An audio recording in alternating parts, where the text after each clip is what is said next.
क्योंकि आप ये स्टार्टेड आज जो हम ये करने जा रहे हैं ये ऐसा टॉपिक या ऐसी बात नहीं है जो आप लोगों ने पहले ना सीखी हो या ना जानी हो। मसलन एफओएच रेट, आप सब लोग एफओएच रेट को जान रहे थे, समझ रहे थे, पिछले क्वेश्चन में आप पढ़ रहे थे एफओएच रेट के बारे में।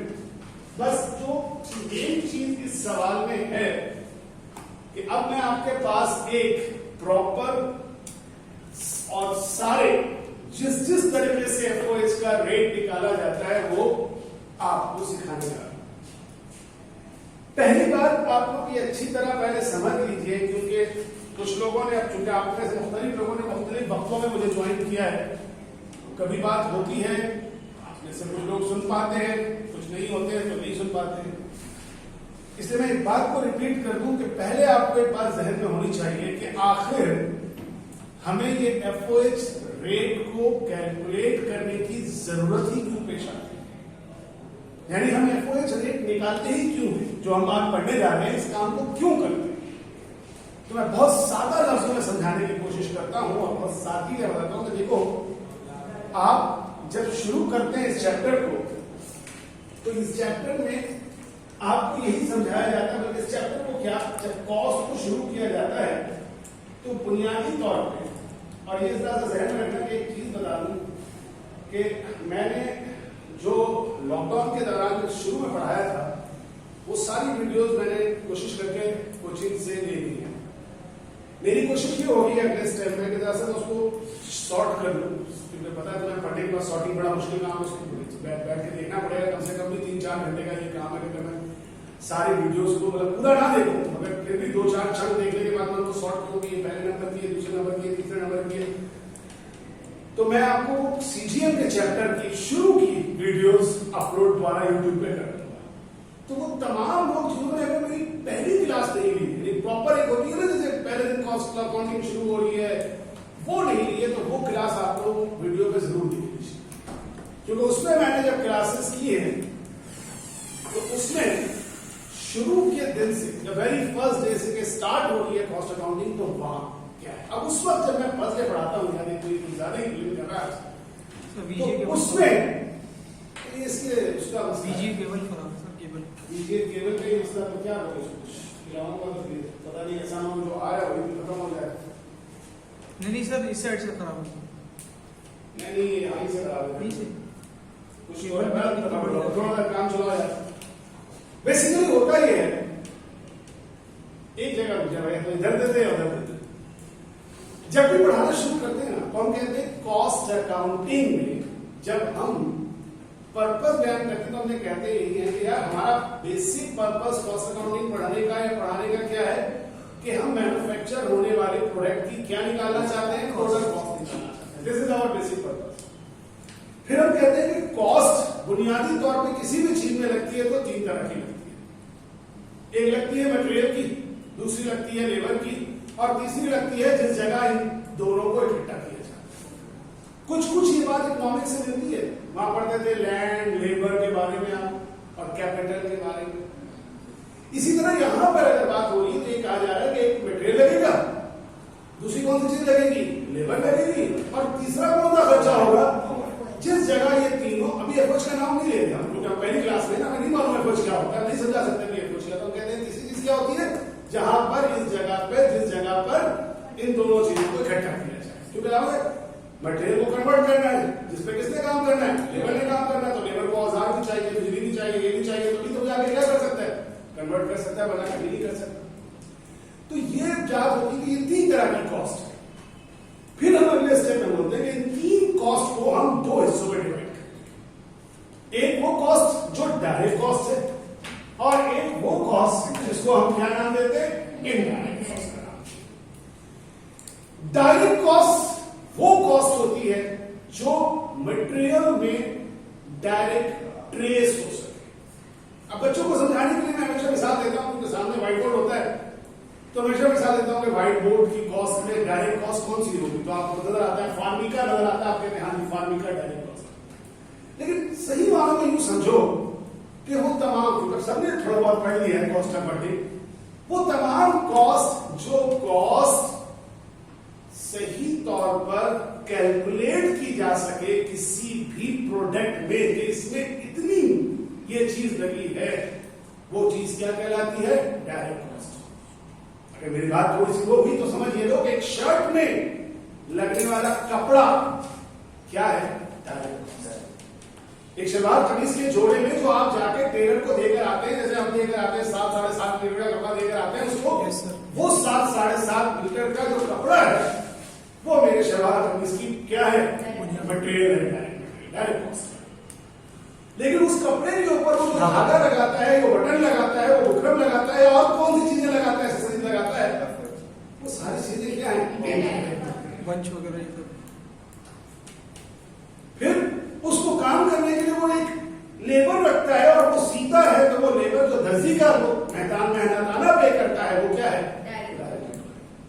लेकिन वो दर्जी और मेरे जोड़े का कपड़ा जिस दुकान में इकट्ठा हुआ, उस दुकान का जो खर्चा है वो मटेरियल की कॉस्ट निकाल सकते हो, उस लेबर का मेहनताना निकाल सकते हो। मेहनताना बोल रहा हूं, उर्दू में बोल रहा हूं, मेहनत से मेहनताना, इसको कहते हैं लेबर की कॉस्ट। आप नहीं निकाल सकते तो आप नहीं निकाल सकते, उस दुकान का खर्चा नहीं निकाल सकते, उस दुकान का किराया कितना है। आप नहीं निकाल सकते तो डायरेक्टली नहीं निकाल सकते उस दुकान की इलेक्ट्रिसिटी का बिल कितना है। आप नहीं निकाल सकते तो उस लेबर ने उस जोड़े को सीते हुए कितने कप चाय पी, उसकी कॉस्ट नहीं निकाल सकते। 3 कप मास्टर ये लेबर ही बना सकता है, छोटे लोग हमारे ना। तो बात समझने की ये है कि ये वो चीजें हैं जिसमें डायरेक्ट और इनडायरेक्ट को क्या किया जाता है? बांटा जाता है। अब जैसे कि मैंने कहा, प्रोडक्ट को बनाने के लिए 3 कॉस्ट को इकट्ठा करना है, आप सब जानते हैं। मैन्युफैक्चरिंग कॉस्ट कौन सी होती है? डायरेक्ट मटेरियल, डायरेक्ट लेबर और इनडायरेक्ट। अब इनडायरेक्ट जो एक्सपेंस है उसको समझाने की जरूरत नहीं, क्योंकि सारे इनडायरेक्ट एक्सपेंसेस आप सब जानते हैं। उसको हम किस नाम से याद रखते हैं? फैक्ट्री ओवरहेड के नाम से याद रखते हैं। उसमें इनडायरेक्ट मटेरियल भी होता है, इनडायरेक्ट लेबर भी होता है, हमने इसमें जिक्र किया। अब वो लोग इनडायरेक्ट लेबर का जिक्र नहीं कर भाई। बात यह है कि जब मैं अभी हाल फिलहाल मैंने एक छोटा सिलवाया है, तो जब मैं थोड़ा लेने गया तो एक बच्चे ने उसको जो है ना उसकी थ्रेडिंग करना था, बैठा था। वो क्या है, उसने सिया नहीं जोड़ा, वो सिर्फ उस मुझे देने से पहले फिनिशिंग कर रहा था, उसकी इस्त्री करके पैकिंग कर रहा था। वो क्या है? इनडायरेक्ट लेबर है, दुकान का गार्ड। ठीक है यार, तुम क्यों अपनी लेबर कर? मैंने मना किया कि जैसे आवाज जाएगी तुम थोड़ा सा इसको कंट्रोल रखो ताकि मेरी आवाज सही चले, बिल्कुल सीरियस चले दवा।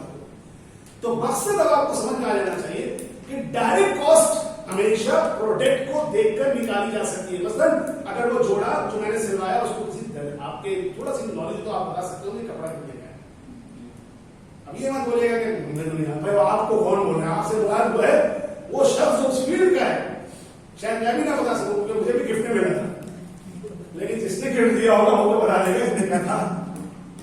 दूसरे नंबर पे उस लेबर को कितना तनख्वाह दी गई होगी ये भी निकाली जा सकती है, क्योंकि पता है कि स्टैंडर्ड क्या चल रहा है, जोड़े को सीधे का रेट। लेकिन वही वाली बात, उस जगह का किराया नहीं हो सकता जहां पर रखा, उस जगह की बिजली का बिल नहीं। लेकिन और ये भी हमें मालूम है कि सारा बिजली का बिल मेरे जोड़े पर तो नहीं कर देगा वो चार्ज, सारा किराया तो मेरे जोड़े पर नहीं कर देगा। जितने जोड़े सीए होंगे उस महीने में सब पे क्या करेगा? तभी तो वो सही तो आपके कॉस्ट निकाल सकेगा। तो आज की बात में समझ लो, ये जो मैं बात मेन कर रहा था, जहां शुरू की थी, क्या शुरू की थी कि आखिर एफओएच का रेट निकालना जरूरी क्यों है? तो डायरेक्ट कॉस्ट प्रोडक्ट की ट्रेस हो सकती है, इनडायरेक्ट कॉस्ट प्रोडक्ट में ट्रेस नहीं हो सकती। तो कोई तो तरीका ऐसा इजाद करना था ना कि हम इनडायरेक्ट कॉस्ट को उस प्रोडक्ट पे क्या कर सके? बांट सके। तो क्या तरीके का इख्तियार किया? कहा कि ऐसा करो कि जो इनडायरेक्ट कॉस्ट है उसको किसी से रिलेट करके निकालो। जैसे तुम रिलेशन लाइन में कोरिलेशन में क्या पढ़ते थे कि एक चीज दूसरे से कैसे रिलेट करती है। आम ब्रिटिश किताबों में इसी चीज को कहा गया कॉस्ट ड्राइवर, यानी एफओएच या इनडायरेक्ट कॉस्ट क्या होगी किसी दूसरी कॉस्ट से उसको तनासुब में परसेंटेज में जांच लो, और उसके लिए हम करते हैं क्या काम? हमें निकालना पड़ता है एफओएच का रेट। पहला मुद्दा समझ में आ गया सबको? एफओएच का रेट निकालने के पीछे सबसे बड़ी लॉजिक क्या है कि हमें एफओएच की या इनडायरेक्ट कॉस्ट की प्रपोर्शन मालूम करना है, जो कि डायरेक्टली मालूम नहीं हो सकता, उसके लिए रेट निकालना पड़ता है। चलिए जी, अब रेट निकल गया। अब रेट निकल गया तो उसको इस्तेमाल कैसे कैसे किया जाए और कहां कहां किया जाए, या दूसरे आसान तरीन लफ्जों में दुनिया में क्या होता है प्रैक्टिकल वो छोड़ो, हमारे इम्तिहान में हमसे कैसे कैसे पूछ सकता है, ये तो हमारा असल सिलसिला है ना। बाकी दुनिया में कुछ भी होता है, हमें अभी उससे गर्ज नहीं है। हमें गर्ज ये है कि सर ये बता दो कि ये रेट निकाल लेंगे ना तो हमसे एग्जाम में क्या पूछेगा।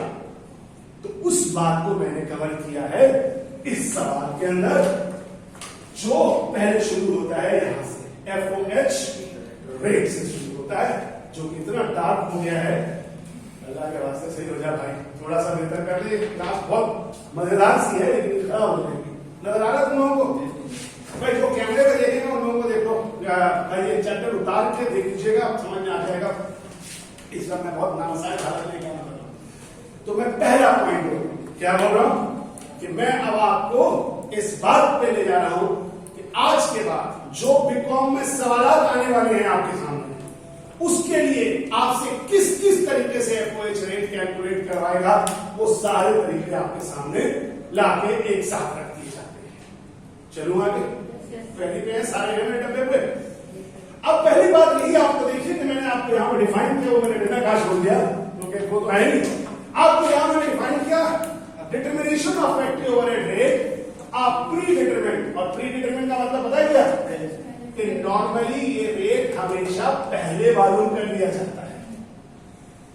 इस रेट यूज टू, अच्छा फिर ये बात यहां भी समझ लो, बात होगा हम यहाँ पे पहले नहीं मालूम करेंगे क्योंकि मैंने पहले कहा कि ये पहले मालूम किया जाता है। असल में प्रैक्टिकल दुनिया में हमारी एकेडमिक में अभी ये हो सकता है पहले भी नहीं करवाए, या हो सकता है कब नहीं करवाए, आखिर में भी निकलवाया। अब ये मत कंफ्यूज होना कि यार सर हम तो आखिर में निकाल रहे हैं, आप तो कहते हैं पहले निकाल लेते हैं।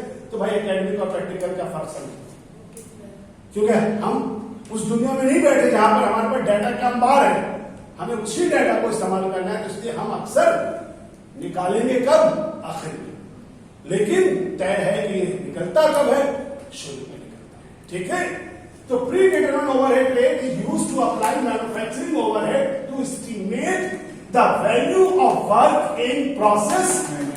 यह है सबसे पहला इसका इस्तेमाल।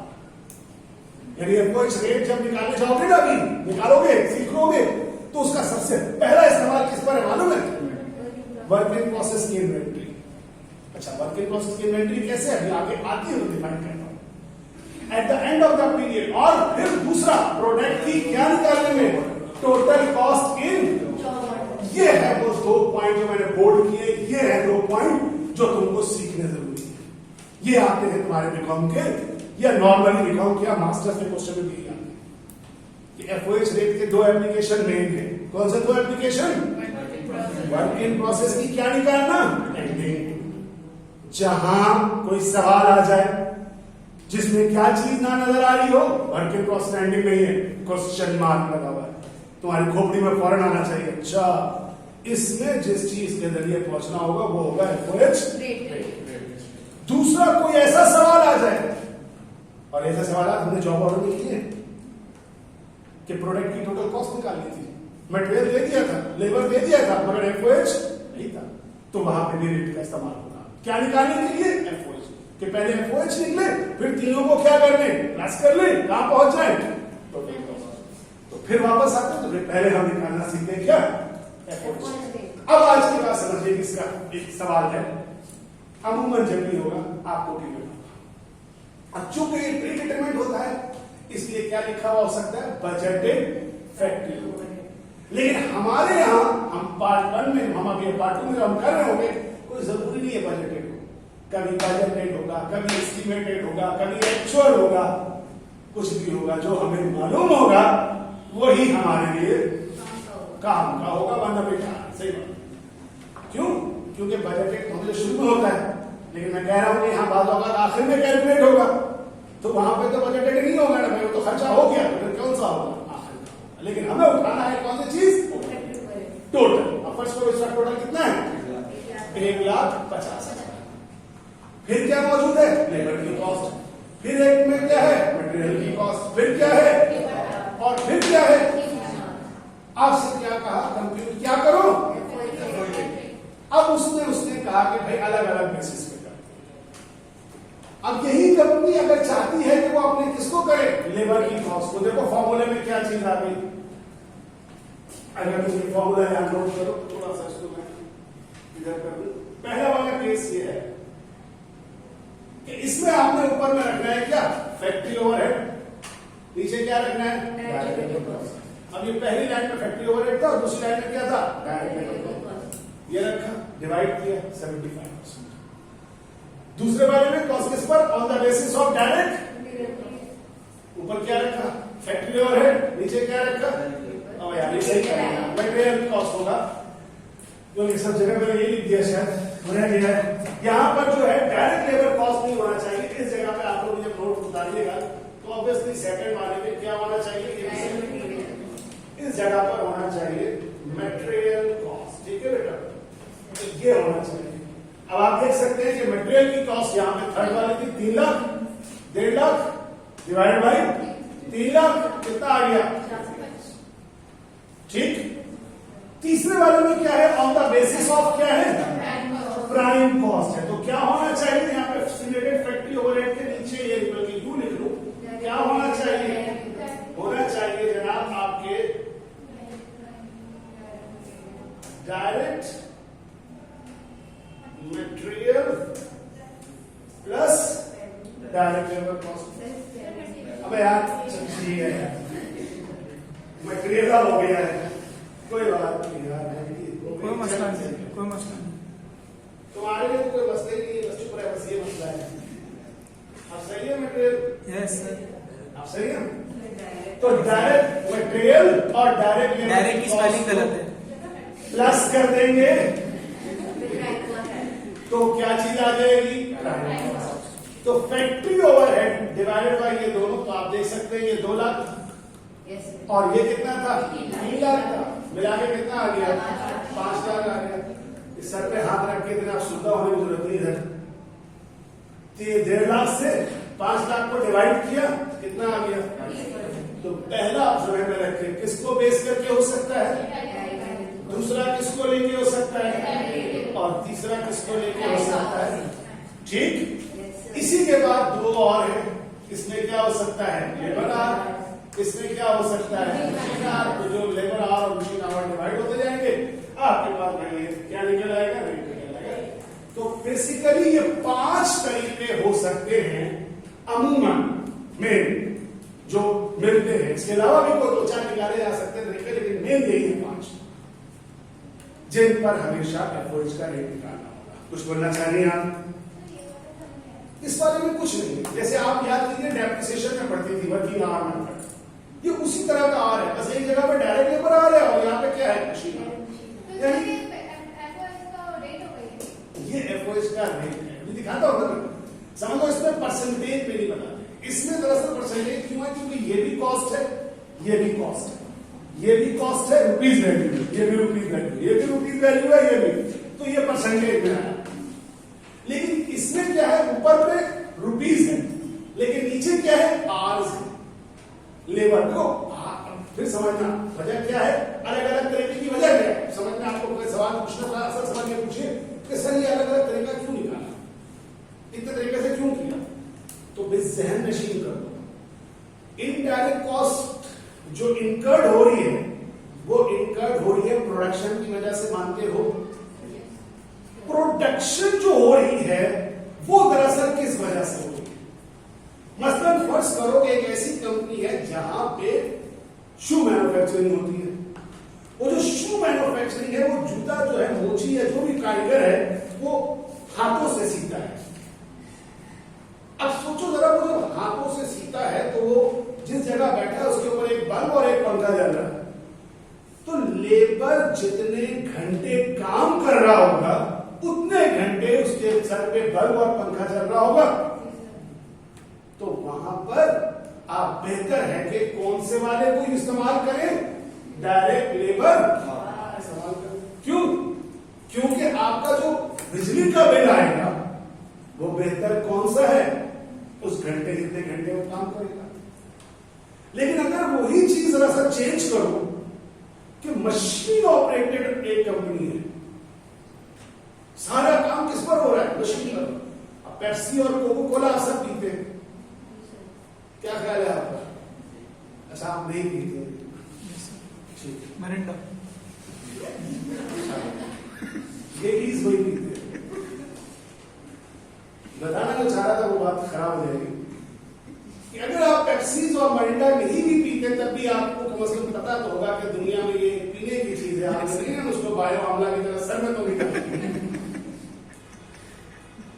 तो वो बॉटल्स जितनी भी होती है वो बहुत ही ऑटोमेटिकली रिफिल होती है और कैप लग के तैयार हो जाती है। कोई लेबर भर के नल खोल के उसमें फूंक करके नहीं लगाता।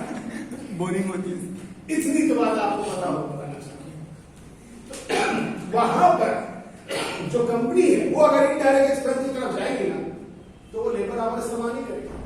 वो कौन सा आवर इस्तेमाल करेगी?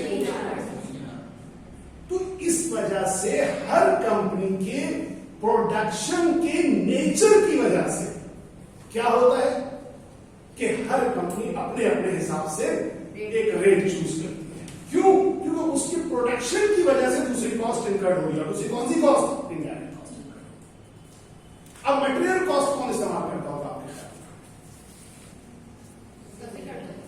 सभी मतलब सभी में कौन कौन शामिल है आपके समझ में? मटेरियल कॉस्ट सबसे कम इस्तेमाल होती है, लेकिन कहां इस्तेमाल होती है बता दूं आपको। वो तमाम इंडस्ट्रीज जहां बहुत प्रीशियस रॉ मटेरियल होता है, कीमती होता है, सोने से भी ज्यादा कीमती, डायमंड। आराम से ऐसा लग रहा है डायमंड का गद्दा बेचना शुरू कर दिया। बिल्कुल सही, सोना या हीरे। आप जरा सोचें कि वहां पर ना वो जो कारीगर जब काम करते हैं तो उनके काम के साथ उस असल चीज है उस मटेरियल की कॉस्ट।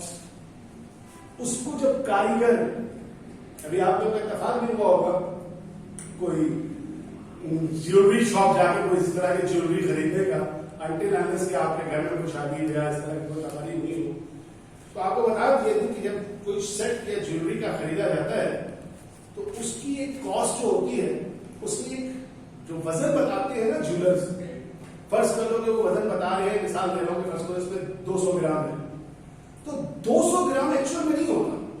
जो मैं बड़ा खूबसूरत नेकलेस बना हुआ है, उसको बड़ी डिजाइन बनाया हुआ उन्होंने, वो बनाने से पहले उसका वजन करते हैं और फिर बनाने के बाद वजन करते हैं, और जो दरमियान में जो जाया हुआ ना वो वेस्टेज आपके चार्ज करते हैं।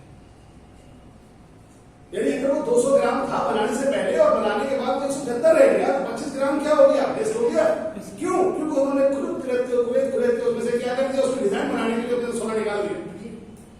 हालांकि ये भी बता दूं, वो सोना फेंका नहीं है उन्होंने, उसका बेस खरा उनके पास होता है जिसको पिघला के वो दोबारा इस्तेमाल करके बनाते हैं बहुत सारे। लेकिन वो 25 ग्राम जो जाया हुआ है वो आपसे वसूल करते, कहते हैं तो कारीगर नहीं जाता है। मगर अब यहां पर जो एफओएच की कॉस्ट है ना वो उस बेस से लेते हैं, क्योंकि जब वो बना रहे होते हैं उसी से, तो वहां पर अक्सर इन प्रीशियस मटेरियल जहां मेटल्स इस्तेमाल हो रही चीजें, वहां अक्सर यही चीज इस्तेमाल होती है। कौन सा? मटेरियल। क्योंकि जितना ज्यादा कीमती मटेरियल होगा उसको कराने के लिए, बनाने के लिए भी उतना ही ज्यादा क्या होगा? कीमती चीज। समझ में आ रही है बात?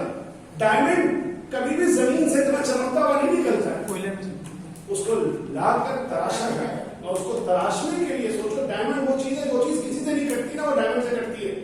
Yes sir. तो फिर डायमंड को काटने के लिए भी क्या चाहिए होगा? एक डायमंड ही चाहिए होगा जो उसको काट सके। नहीं, इंसानी डायमंड की बात नहीं करेगा, आप इंसानी डायमंड। खैर, तो ये 5 तरीके हैं पहले रेट निकालने के। अब जैसा कि मैंने कहा कि 2 बातों की तरफ बढ़ते हैं। कौन सी 2 बातें सीखनी है? एक, वर्किंग प्रोसेस की एंडिंग की कॉस्ट। अब देखिए इसमें क्वेश्चन नंबर 7 मैंने पहले रखा। क्या है क्वेश्चन नंबर 7 में? अगर आप नोट करें क्वेश्चन नंबर 7 को, अगर आप करेंगे, सुनना था तो जिस तरह का चैप्टर चल रहा है उस चैप्टर का बुनियादी काम वही है। क्या काम है? हमें कॉस्ट ऑफ गुड्स मैन्युफैक्चर बनाना है, और कॉस्ट ऑफ गुड्स मैन्युफैक्चर के लिए हमें अपना डेटा देखना है। काफी हद तक आप लोगों को डेटा याद हो गया। अगर आप डेटा देखें तो सबसे पहले आपको नजर आ रहा है रॉ मटेरियल की जनवरी 1 की बिगनिंग भी है, और रॉ मटेरियल वर्किंग प्रोसेस की भी बिगनिंग है, लेकिन रॉ मटेरियल एंडिंग तो मौजूद है, वर्किंग प्रोसेस एंडिंग के आगे क्या लगा हुआ है? अब अगर क्वेश्चन मार्क लगा हुआ है तो याद करो कल भी तो किया था, उसमें क्वेश्चन मार्क था, मगर आज भी क्वेश्चन मार्क है। ठीक है, ये मैंने इतने जोर से बोला कि मेरी आवाज के पीछे चीजें गई। अगर मैं इसका मतलब है कोई सुर गाऊं तो पानी में आग लगा है।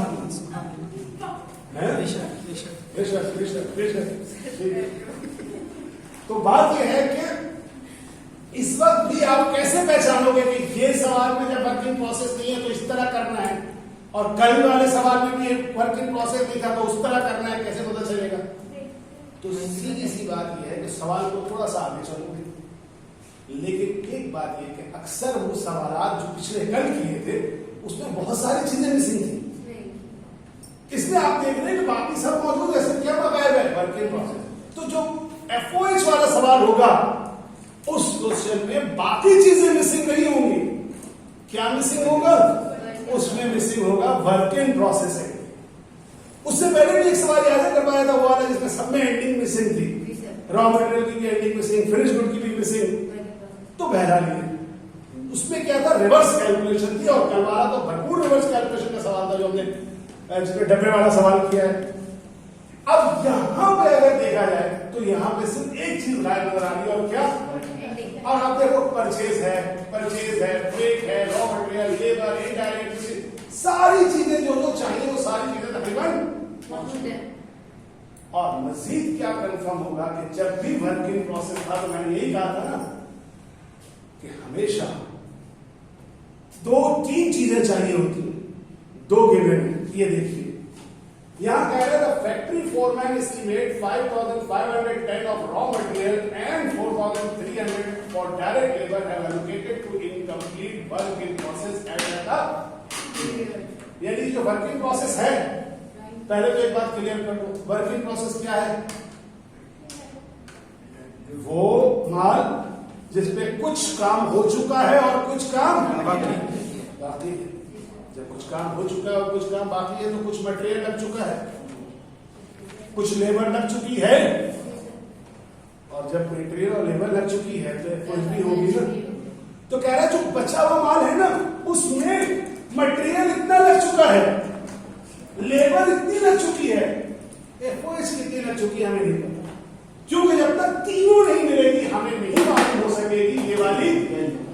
तो जब ये वाला क्वेश्चन होगा तो इसमें हमेशा यही होगा क्या कि वर्किंग प्रोसेस की एंडिंग क्या होगी, और नीचे कहीं ना कहीं नोट में, रिक्वायर्ड में या ऐसे क्या बताएगा एडिशनल इंफॉर्मेशन में कि यार जो आखिर का बचा हुआ है ना उसमें इतना मटेरियल है और इतना क्या है।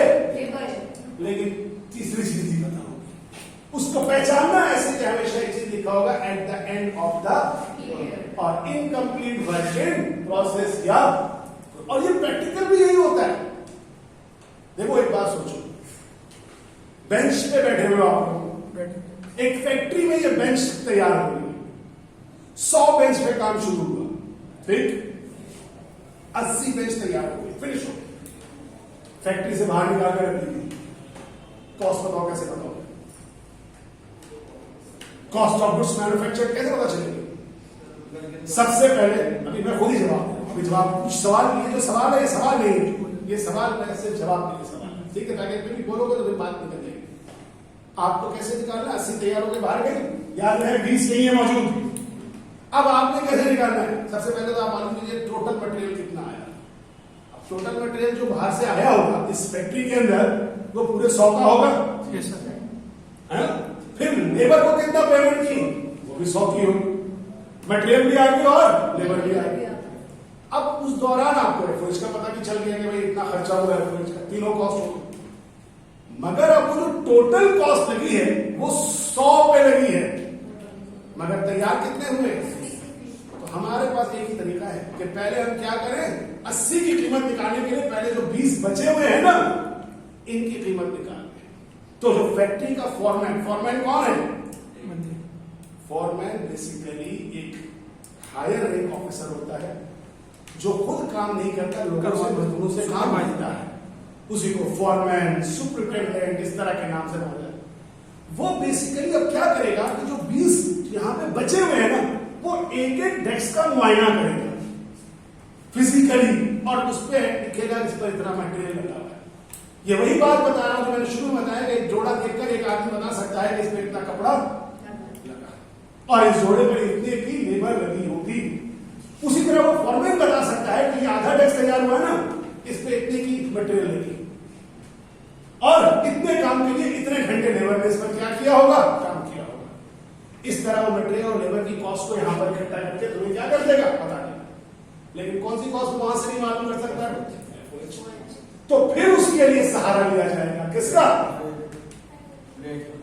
तो इस तरह के सवाल में जब आया तो हमेशा काम यही है कि हमें बनाना ये है, देखो ये बनाना है, क्या बनाना है, statement of cost of goods, जिसमें वही सारी चीजें हैं, लेकिन आखिर में मुसीबत यह है कि हमारे पास नहीं मौजूद है। क्या मौजूद नहीं है, और जब तक क्लोजिंग नहीं होगी हम ये नहीं निकाल सकते।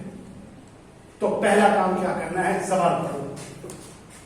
सबसे पहले कह रहा है प्रिपेयर करो स्टेटमेंट जिसमें क्या मालूम कर लो, फैक्ट्री ओवरहेड, और फिर निकालो फैक्ट्री ओवरहेड का क्या, किस पर बेस करता हुआ। ठीक, तो अब इसमें से हम पढ़ते हैं कौन कौन से आइटम थे और इस लिस्ट में फेंकते जाते हैं। देखो क्या लिखा है, स्टेटमेंट ऑफ फैक्ट्री। शुरू करिए, ये सारी चीजें देखिए, purchase, freight, raw material, direct labour, यहां तक कोई नहीं है। पहला आइटम कौन सा है, डायरेक्ट लेबर, वहां शिफ्ट किया, कौन सा मैजिक हो गया सर, दूसरा मिसलेनियस कर दिया, पहुंच गया, यस फैक्ट्री टैक्स पहुंच गया, सर कॉपी कर दीजिएगा, कट हो जाएगा, ये जाएगा नहीं, हाँ जाएगा, वहां देख के बोलना चाहिए। रिसर्च एंड डेवलपमेंट कॉस्ट होती क्या है सर, जो चीज हम रिसर्च करते हैं फिर उसको डेवलप करते रिसर्च करते हैं, मुझसे इंसान कब बनेगा, हैं सर, ये तो ये तो गूगल में जवाब हो ही नहीं सकता। रिसर्च एंड नॉन डेवलपमेंट कुछ बता आराम से, ऐसी मुस्तफा कुरैशी वाली हंसी। सर हमारा सुनो, दुनिया के अंदर हर जगह जो भी चीजें आ रही है ना, वहां पे लाजमी रिसर्च है। यही मोबाइल फोन जिससे हम अभी वीडियो बना रहे हैं, यही तमाम चीजें जिससे हम ये तमाम चीजें डे बाय डे बेहतर हो रही है, बिल्कुल एवं नहीं हो रही। हर कंपनी उसका रिसर्च इन्वॉल्व करती है। तो एक बजट का बहुत बड़ा हिस्सा अक्सर देखते हो, डालडा का इश्तिहार आता है, तो वो कोट शोट पहन के लैब टेस्ट कर रहे होते हैं कि हम तो सेहत के लिए, ताजगी के लिए बना रहे हैं। इसी तरह टूथपेस्ट के ऐड आ रहे होते हैं, तो डॉक्टर आ गए, हम तो ये भाई बात ये कि हर जगह हर प्रोडक्ट को बेहतर से बेहतर बनाने के लिए लाजमी तौर पर उसमें क्या होती है, रिसर्च। और रिसर्च की कॉस्ट या डेवलपमेंट की कॉस्ट क्या होती है, हमेशा वो हमेशा फैक्ट्री ओवरहेड का पार्ट है। अगर कोई नई चीज ना भी हो तो सोचो, एप्पल वाले ले लो, सैमसंग वाले ले लो, हर थोड़े दिन बाद एक नया मॉडल लेकर आते हैं। बिल्कुल सर, डिजाइन चेंज होती है, उसकी डेवलपमेंट अलग होती है, किसी में कैमरा इधर लगाते हैं, किसी में कैमरा उधर करते हैं, इसलिए उनका प्रोडक्ट इतना शुरू होता है। तो ये हमेशा याद रखिएगा, रिसर्च एंड डेवलपमेंट वगैरह भी वो इसका पार्ट है। Factory repair, foreman salary, depreciation, यानी यहां से लेकर इंडायरेक्ट से लेकर यस सर, ये तमाम चीजें यहां आ गई। और इनको क्या कहा, टोटल फैक्ट्री ओवरहेड। तो आप समझो, जो मैंने अभी 20 और 100 डेस्क की मिसाल दी थी कि ये सारे खर्चे कितने डेस्क में थे, 100। तो ये सबको अपने आपस में क्या कर लिया, टोटल आ गया। इस टोटल से फिर हमने क्या निकाला, फैक्ट्री ओवरहेड का रेट। ऊपर क्या रखा, 31,875। बिल्कुल सर, नीचे क्या रखना था, कैसे पता चला, क्वेश्चन में दिया हुआ है सवाल के अंदर यहाँ ऑन द बेसिस ऑफ, बार दफा भाई लोग सवाल में बोलेंगे नहीं, जब नहीं बोलेंगे ना तो सबसे पॉपुलर यही है, पॉपुलर, ठीक है। मेन यही होता है कि सबसे ज्यादा पॉपुलर हमारे एकेडमिक लिहाज से बोल रहा हूँ, कुछ ना हो तो डायरेक्ट लेबर कॉस्ट। तो डायरेक्ट लेबर कॉस्ट कितनी है, 42,500। यस सर, 42,500 डिवाइड किया, कितना परसेंट आ गई, 70%। तो बोलो यहाँ तक दोनों बातें समझ में आ गई। यस सर, अब सवाल का अगला पॉइंट क्या है, compute the cost of work in process at the end of the period assuming the amount of factory overhead inventory is applied in relation to direct labor।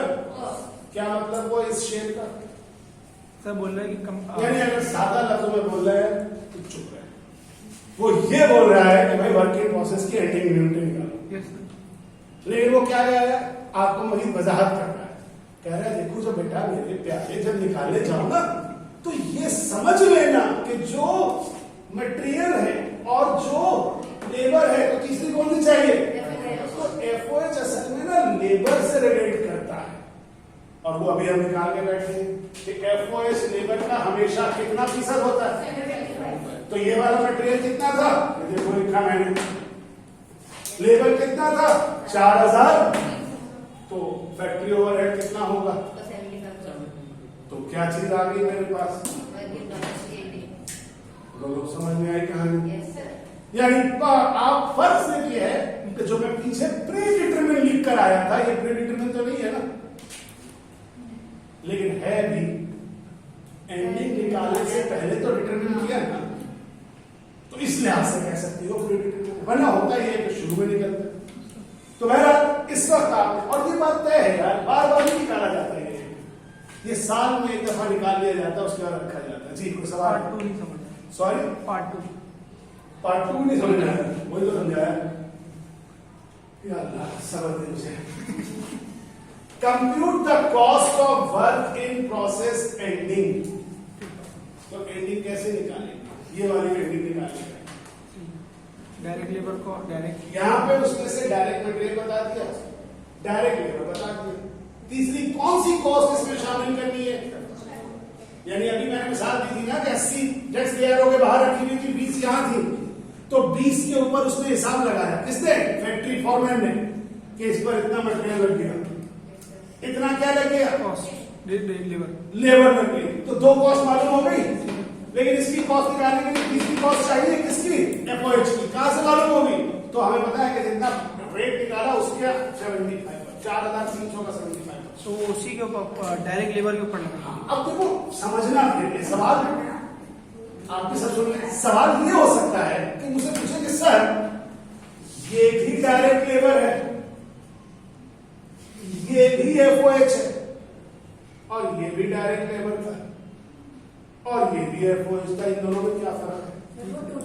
तो बात ये ऊपर बिल्कुल सही, ऊपर वाला जो है वो पूरे 100 पे था और नीचे वाला बचे हुए 20 पर है। समझ में आई बात, ये सवाल आपका बनता है कि आखिर वो भी लेबर है। मैं भी परेशान था जब मैं आपके पढ़ा दिया कि लेबर दफा क्यों आई है, तो फिर अकल में आई बात, कह सकते हैं वो जो ऊपर में लेबर इस्तेमाल हो रही है वो 100 की है, ये वो सब पे लगने वाली लेबर है, वो सब पे लगने वाला मटेरियल है, वो सब पे लगने वाला एफओएच है, और जो नीचे ये इस्तेमाल हो रही बताई जा रही है ये सिर्फ उन पर जो बच गए, क्योंकि बाकी तो क्या हो गए तैयार। अब इसी चीज को लेकर आप अगर आ जाओ तो आप देख सकते हो कि ये सीजीएम बना के दिया गया।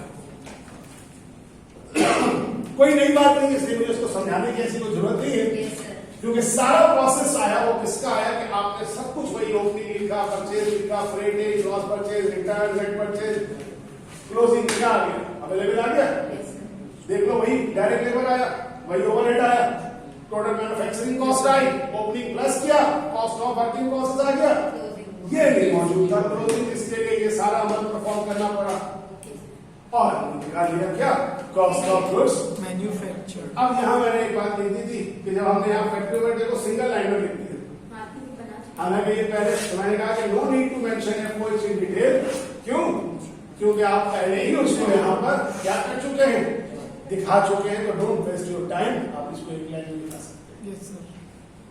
क्लियर हुआ? तो याद रहेगा आज के बाद।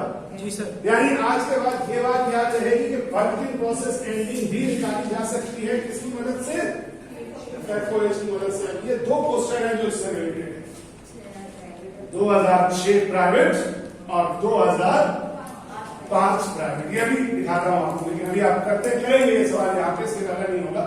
मगर एक चीज इस लेक्चर को वाइंड अप करना चाहता हूं कि एक चीज तो सिखा दी, दूसरी चीज सिखा, और दूसरी चीज सिखाना नहीं है मुझे, क्योंकि ये चीज मैं जॉब ऑर्डर में करवा चुका हूं आप लोगों को कि कॉस्ट निकालना। लेकिन आप देखिए दूसरी चीज में ये होता है कि आपको कॉस्ट निकालने के लिए यहां पर भी और कहीं पर भी ये सवाल दे सकता है, तो ये काइंडली जरा सा एक नजर डाल लीजिए ताकि इस लेक्चर में मेरी ये बात पूरी कवर हो जाए। किस चीज की बात कवर हो जाए कि एफओएच रेट कहां कहां इस्तेमाल होता है, तो एकेडमिक दो जगह इस्तेमाल होता है। एक कब इस्तेमाल हो रहा है? जब वर्क इन प्रोसेस की, और दूसरा कब इस्तेमाल हो रहा है? जब हमें प्रोडक्ट की क्या निकालनी है? Total cost. अब यहां पे अगर आप इनिशियली देखें तो बिल्कुल वैसे ही सवाल जैसे मैंने उसमें इस्तेमाल किया, बल्कि शायद वही चीज है और उसी चीज को मैंने लाकर यहां इस्तेमाल किया, वही चीज मैंने इस्तेमाल किया, इसलिए यहां पर भी वही मिस्टेक्स है। यानी अगर आप देखें तो इसमें भी मैंने कॉपी पेस्ट करते हुए यहाँ डायरेक्ट लेबर कॉस्ट द्वारा लिखा हुआ है, हालांकि यहाँ क्या आना चाहिए? मेरा ख्याल आपको आ गई है मटेरियल कि कॉस्ट, यहाँ पर आना चाहिए क्या? डायरेक्ट मटेरियल, डायरेक्ट मटेरियल, ठीक है। और नीचे जो है तीसरा वाला जो है इसमें मैं प्राइम कॉस्ट डायरेक्ट देता हूँ, ठीक है, चलेगा? यस सर, प्राइम कॉस्ट, ठीक है ना। बाकी लेबर आवर और लेबर मशीन आवर सही लिखा था, इसमें भी वही लिखा है। तो देखो ये रेट आ गया। और अभी आपका सवाल था ना कि इसको कैसे इस्तेमाल करेंगे, देखिए अभी आप यहाँ सीखेंगे, अगर नहीं भी सीखा आपने। तो असल में हुआ क्या कि आपको वैसे ही 4 चीजें दी गई या 5 चीजें दी गई, और वैसे ही आप समझिए कि ये 1 2 3 4 5 क्या निकाला? रेट निकाला, जो मैंने मुझे सिखाया वही तरीके से, कोई मुश्किल बात तो नहीं। अच्छा, अब लेकिन उन्होंने जब ये रेट निकलवा दिया, अच्छा मैंने बार बार रेट क्यों निकलवाया कि पता नहीं इम्तिहान में कौन से तरीके से दे दे। तो उसने आपसे कहा कि फर्स्ट करो एक प्रोडक्ट एक्स है और तुम उसकी क्या कैलकुलेट करके बताओ, और फर्स्ट करो कि एफओएच रेट क्या करें, सबको यूज करो। समझ में आ रही बात? सबको यूज करो।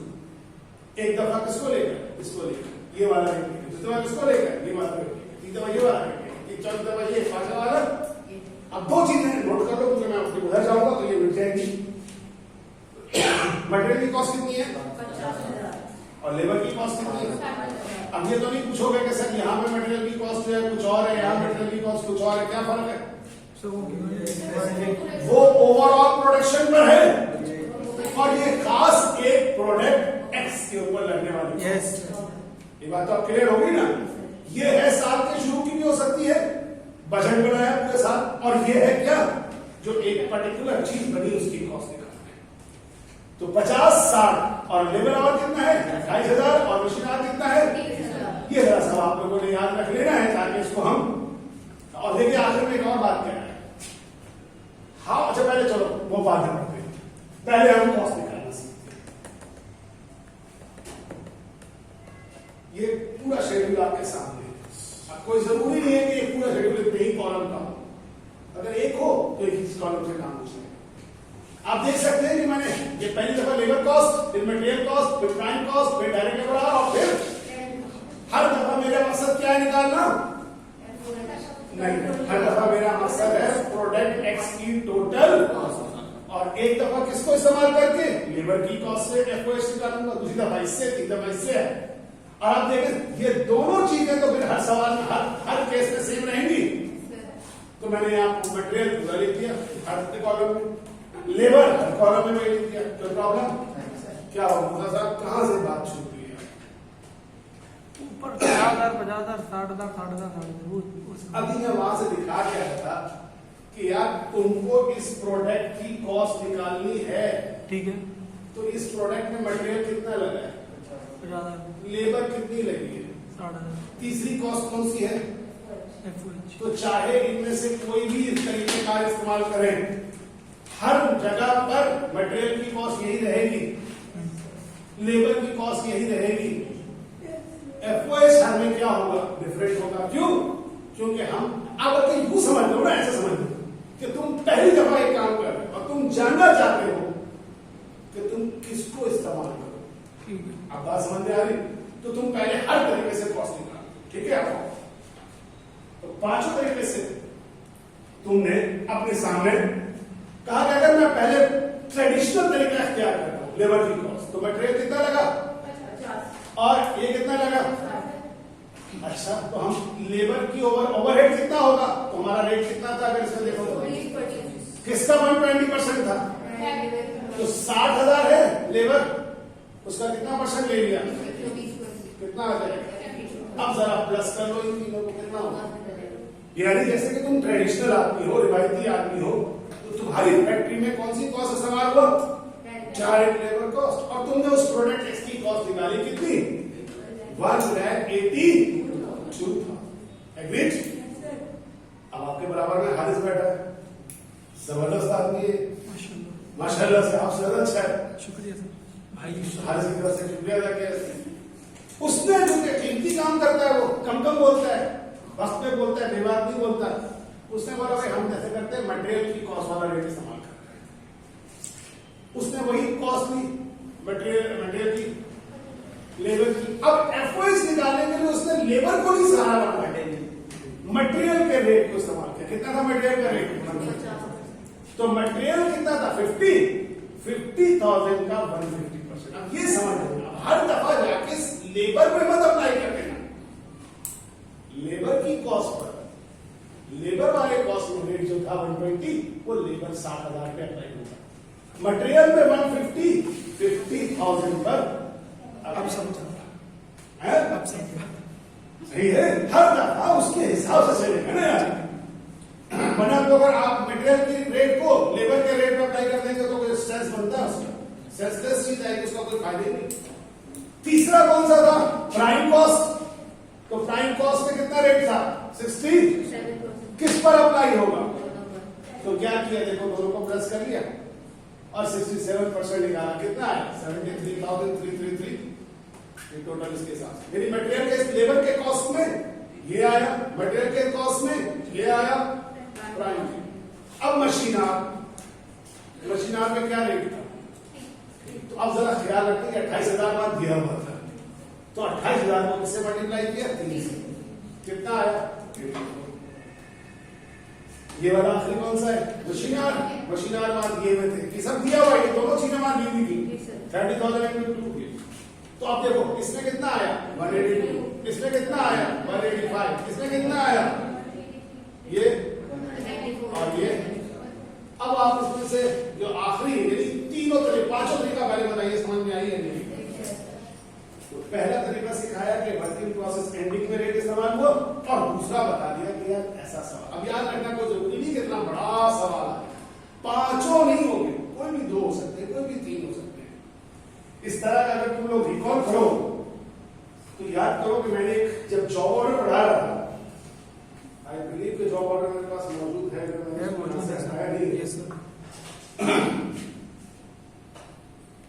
तो जॉब ऑर्डर के अंदर एक सवाल करवाया था मैंने,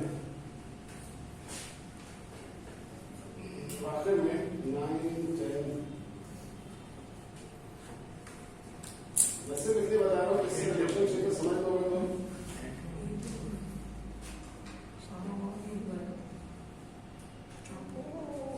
ये वाला याद है, ये वाला क्वेश्चन? Yes sir. डिपार्टमेंट 1 था और डिपार्टमेंट 2 था।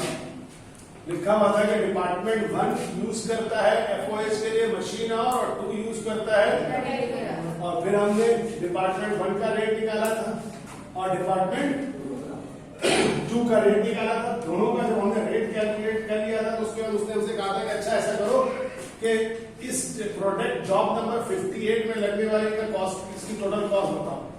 तो इसकी कॉस्ट कैसे निकाली थी? तो आप देख सकते हैं कि इसमें ये कैलकुलेशन फॉर टोटल कॉस्ट है, बल्कि यहां करती है। पहले डिपार्टमेंट 1 में मटेरियल ले लिया, लेबर थोड़ा सा सुधर लिया ताकि ये समझ जाए। ये देखो, ये वही बात है, ये 1 में लगने वाला मटेरियल है, ये 1 में लगने वाली क्या चीज है? लेबर। ये 1 का मटेरियल लिखा, ये 1 का क्या लिखा? लेबर। ये 2 की मटेरियल और ये 2 का लेबर, ये 2 का मटेरियल और ये 2 का। अब एफओएस के हिसाब से सोचो, 1 में कौन सा और चल रहा था? 1 में था मशीनार। कितने मशीनार लगे? 750। रेट कितना है? 35। तो 1 में मशीनार 750 इंटू 35, एफओएस कितना हुआ? 26,000। 2 में कौन सा था? Labour hour. लेबर आर का रेट कितना था? 2250। कितने लेबर आर थे? 740। 740 इंटू 2250। ये दोनों को टोटल करके टोटल कॉस्ट कितनी निकाली? एक ही कंपनी में 2 डिपार्टमेंट थे, तो एक लेबर आर को इस्तेमाल करता था, दूसरा क्यों? क्योंकि हो सकता है एक डिपार्टमेंट में क्या होता हो, लेबर काम करती हो, दूसरे डिपार्टमेंट में क्या काम होता हो, मशीन पे काम होता हो। कटिंग डिपार्टमेंट लेबर हाथ से कटिंग करेगी, स्टिचिंग डिपार्टमेंट सारा काम असल में किस पर हो रहा है? मशीन पर। क्या हुआ? खत्म करूं? नहीं मैं थोड़ा बंद कर दूं, छोड़ो।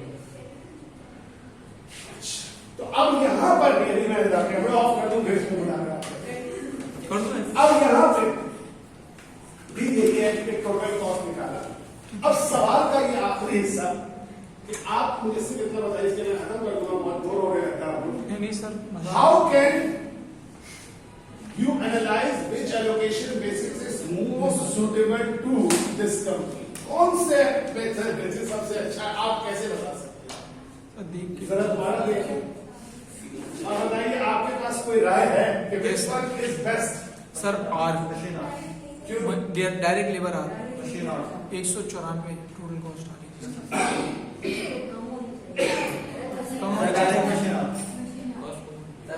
अच्छा कॉस्ट मशीन आंसर गलत ही होगा हमारा। आंसर बेटा गलत ही है, मैं आपकी सोच का जाविया सही करना चाहता हूँ। इस बार दो जाविये चले होंगे आपके दिमाग में, जिसकी कॉस्ट कम है वो अच्छी है, जिसकी कॉस्ट ज्यादा है वो अच्छी है। देखो ये कभी नहीं सोचो इसमें, क्योंकि ये एक एस्टिमेटेड फैक्टर है। एस्टिमेटेड फैक्टर अगर है तो एक्चुअल तो कुछ भी हो सकता है। Yes sir. तो सच्ची बात यह है कि आप इस लम्हे इस डेटा की मदद से ये बता ही नहीं सकते कि कौन सा बेहतर है जब तक कि तुमको ये ना बताओ एक्चुअल क्या है।